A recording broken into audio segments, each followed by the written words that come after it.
Why do so many people seem to fade after 80? You've probably noticed it. Someone you knew was sharp, independent, full of life just a few years back, and now they're a different person.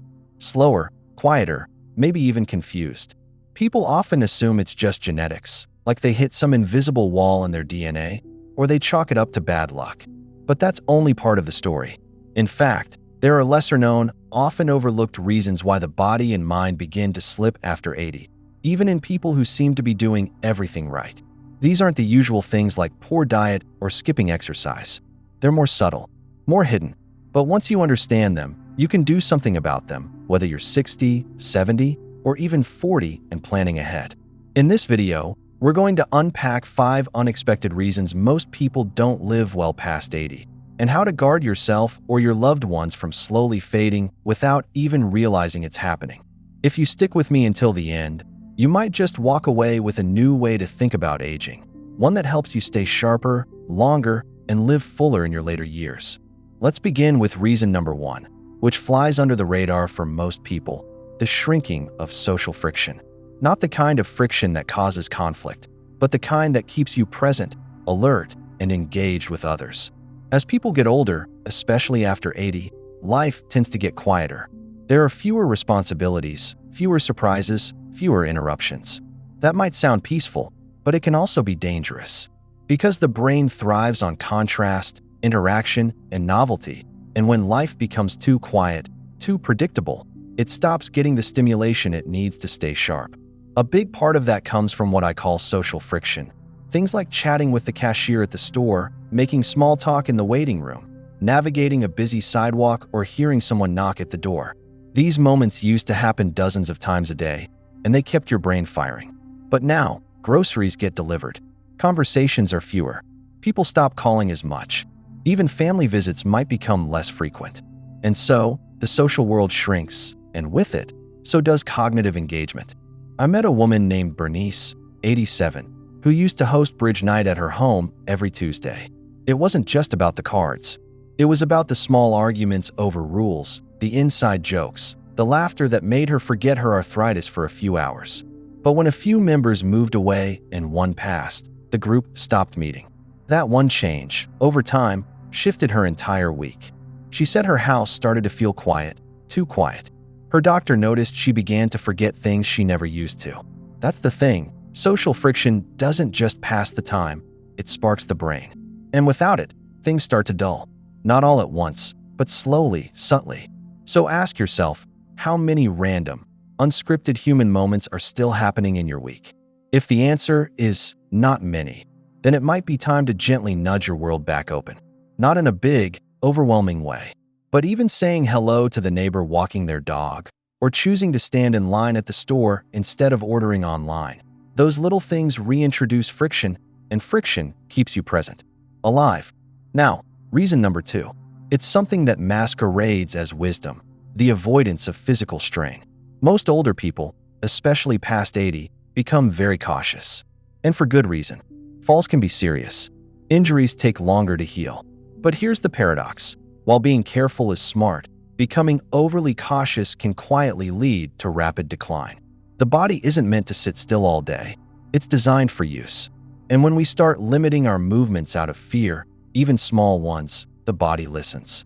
It adapts downward.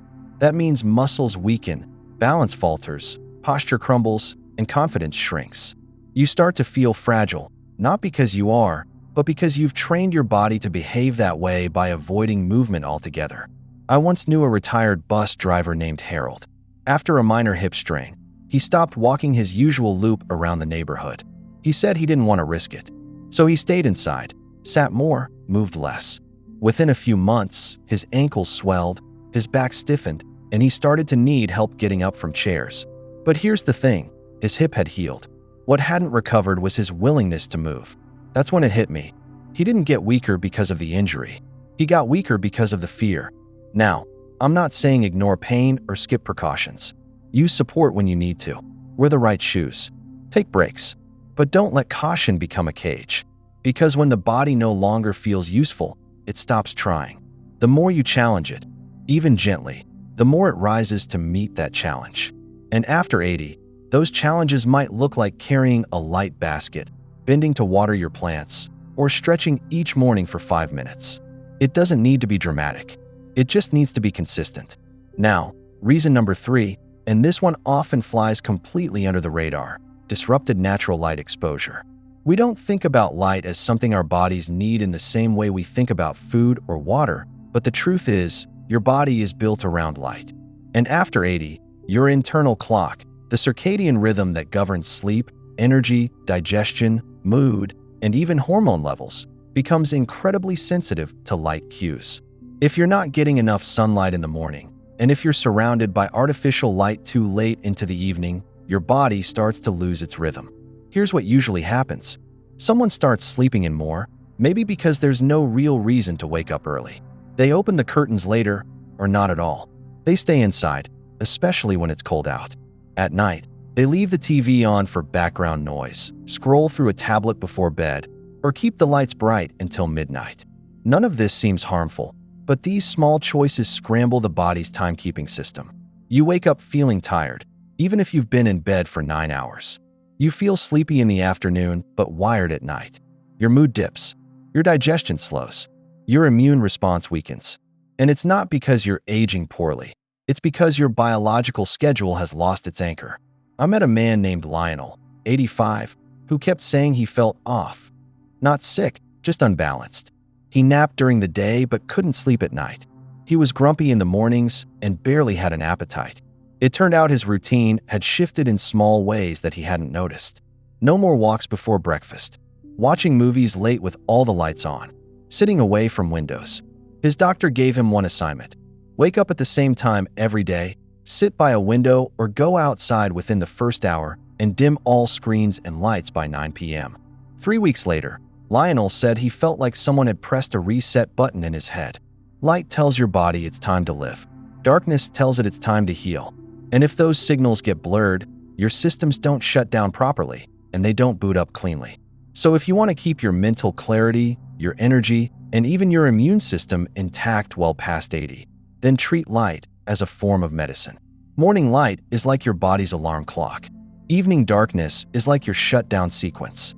If those get out of sync, your whole system starts to drift. Now let's move on to reason number 4, one of the most invisible but powerful forces behind decline after 80, emotional flatlining. That's not a medical term, but it's the best way I can describe what happens when emotions go unfelt for too long. After a certain age, people start carrying a lot of unspoken weight. Grief, regret, loneliness, fear, even guilt. You've lost people. You've watched friends disappear, routines vanish, old familiar places close down. Maybe your health isn't what it used to be. Maybe people treat you differently now. And over time, all of that gets swallowed, not because you want to, but because you don't know where to put it. And here's the thing. When emotions don't get felt, they don't just fade away. They go underground, where they begin to quietly shape your health. Your breathing might change, your digestion might slow, your sleep gets choppy, your posture shifts, your immune system weakens. Even your memory and decision-making get cloudy, not because of aging, but because your body is spending energy trying to contain emotions that were never released. I remember talking to a woman named Esther. She was 89 and had outlived 2 husbands, 3 siblings, and several close friends. She was tough, polite, said all the right things. I'm fine, I've had a good life. No use complaining. But as we talked more, she admitted she often felt hollow inside. She didn't cry, didn't yell, didn't really feel much anymore.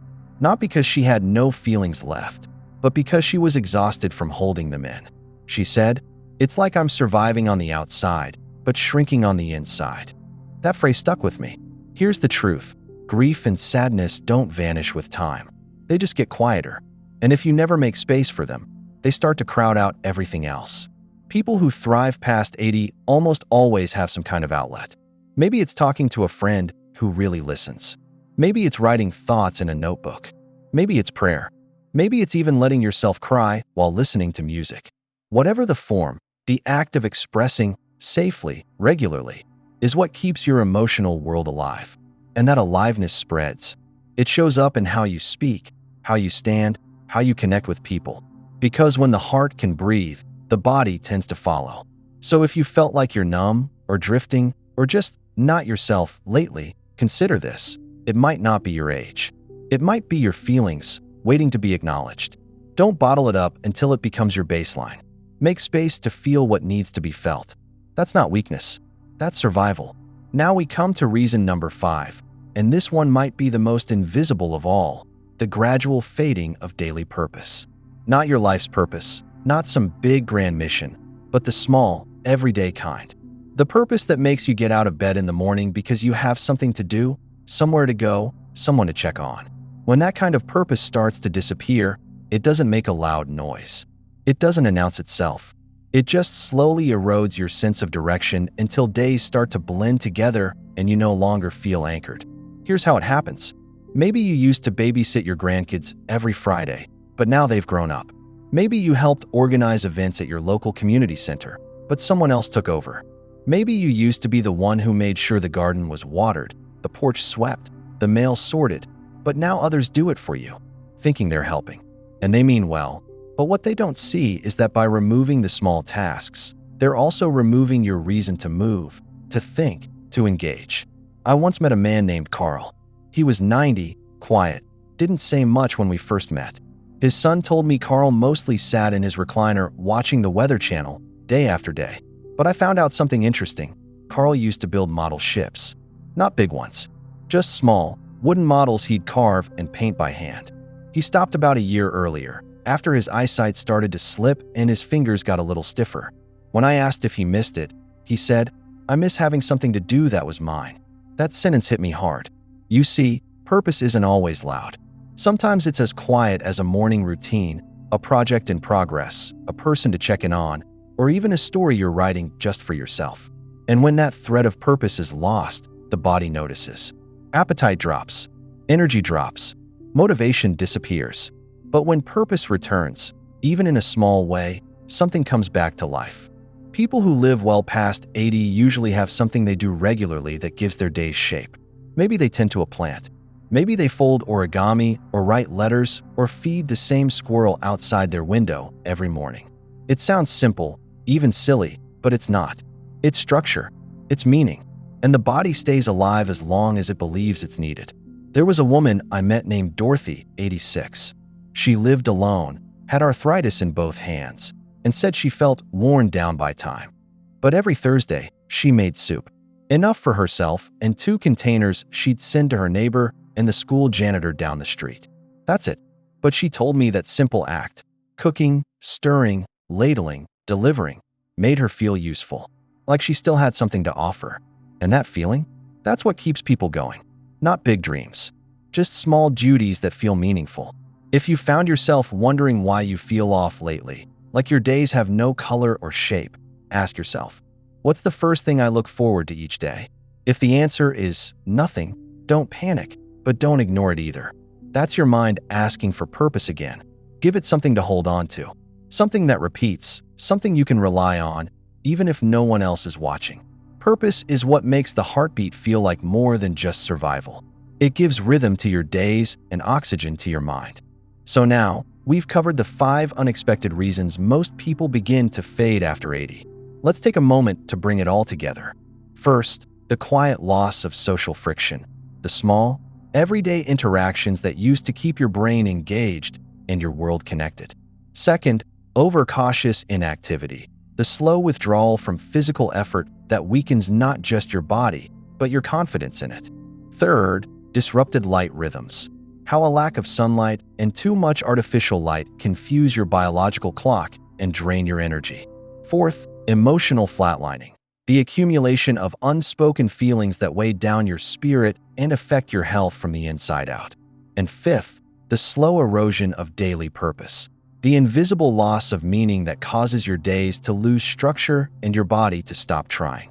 Each of these alone might seem small, harmless, but when they stack up over time, they change everything. The decline isn't sudden. It's quiet, gradual, and hard to notice until you're already feeling lost inside your own life. But here's the good news. Just as these shifts happen slowly, they can also be reversed, gently, one choice at a time. You don't need to overhaul your whole life overnight. All you need is a reason to go outside tomorrow morning, a conversation you wouldn't normally have, a moment to feel something you've been holding in, a small task that gives your day meaning. These little acts are how you push back against the fade. They're how you say, I'm still here, I still matter, I still have something to give. Now let's go even deeper into what these small choices really mean and why they matter more after 80 than ever before. Aging doesn't always look like sickness or crisis. Sometimes it looks like stillness that turns into stagnation or silence that turns into loneliness. And those quiet shifts, the ones nobody sees, are the ones that do the most damage. Because when there's no dramatic event, no illness, no injury, it's easy to think everything's fine, even while the light inside slowly dims. Here's something many people don't realize. The body is always listening. It listens to how often you move, how deeply you breathe, how often you laugh, how many times you get surprised, how much sunlight touches your skin. It listens to whether your life still feels like it has shape or if each day has started to blur into the next. And once the body senses that things are winding down, it starts preparing to slow with you. That's why seemingly small changes, like skipping your morning walk or not calling a friend back, can snowball into real decline. Not because they're big on their own, but because they send a message. A quiet message that says, maybe we're done. But the beautiful part? You can send a different message. Any day, at any age. You can walk to the end of the driveway and wave at a neighbor, not because you have to, but because it reminds your body, we're still part of the world.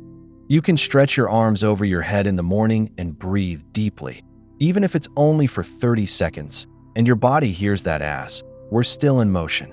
You can write a note to someone you love, even if they don't respond, and that says, I still have something to offer. These are not symbolic gestures. These are real, biological signals that tell your nervous system, your immune system, your heart, your brain, keep going. We're not done. And if you've watched this far, you probably already know which of the 5 reasons feels closest to home. Maybe you've stopped interacting with people like you used to. Maybe you're moving less, not because you can't, but because you've stopped trying. Maybe your days and nights feel out of sync, or you're holding in grief that nobody sees, or your days feel weightless, without meaning. Whatever it is, the first step isn't dramatic. It's just awareness, noticing it, naming it, and then doing one thing, just one, to change the pattern. Let's say you used to go outside every morning, and now you don't. Tomorrow, open the door, even if it's just for a few breaths of air. Let your eyes touch the daylight. Let your skin feel the breeze.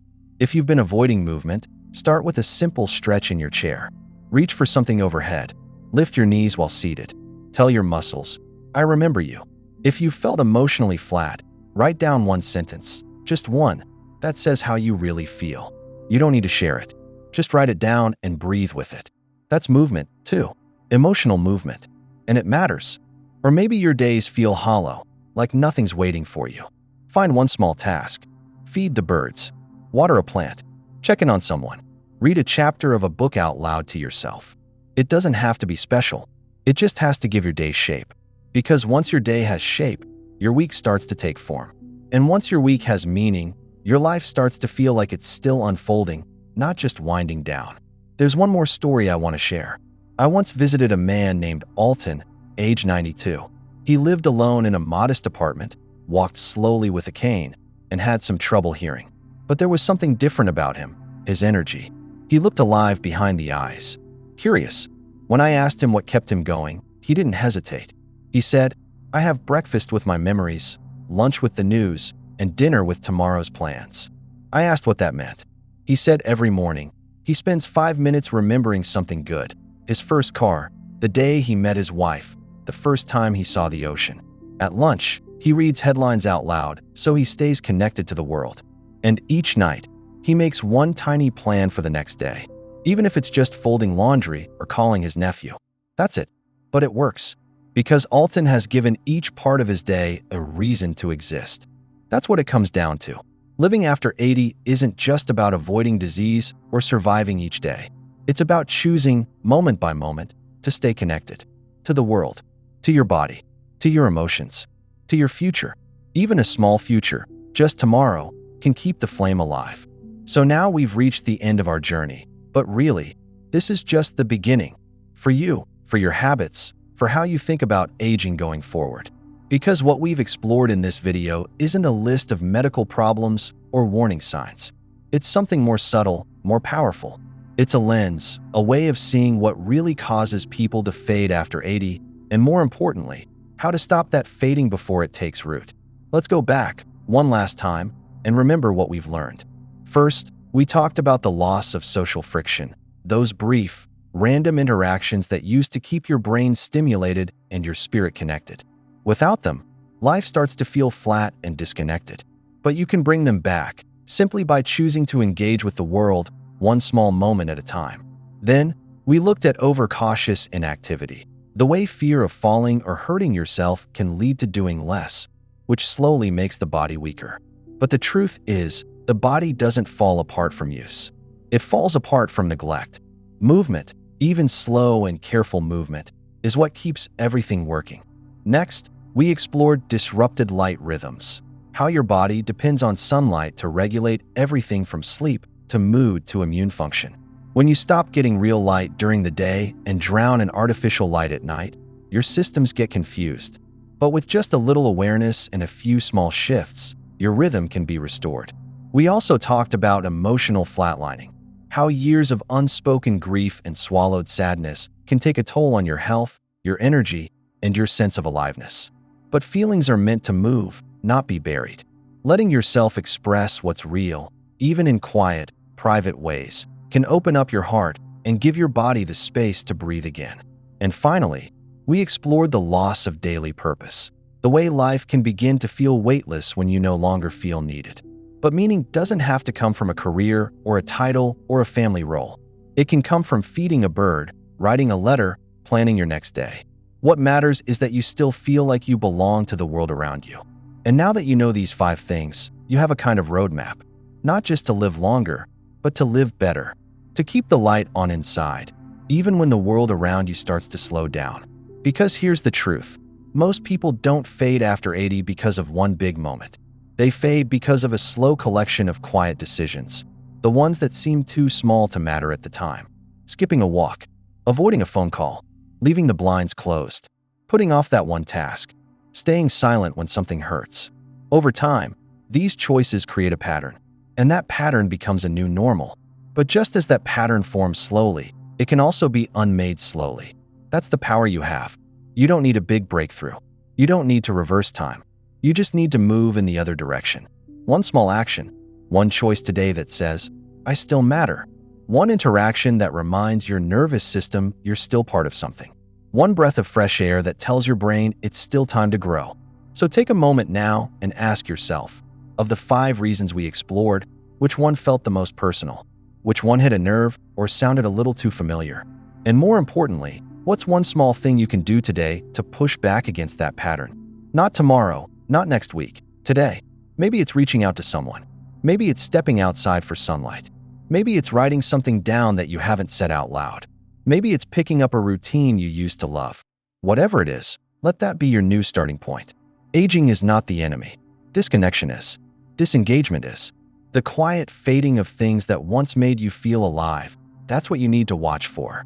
But now, you're equipped. Now, you understand that the way you age is still partly up to you. Not entirely, of course not.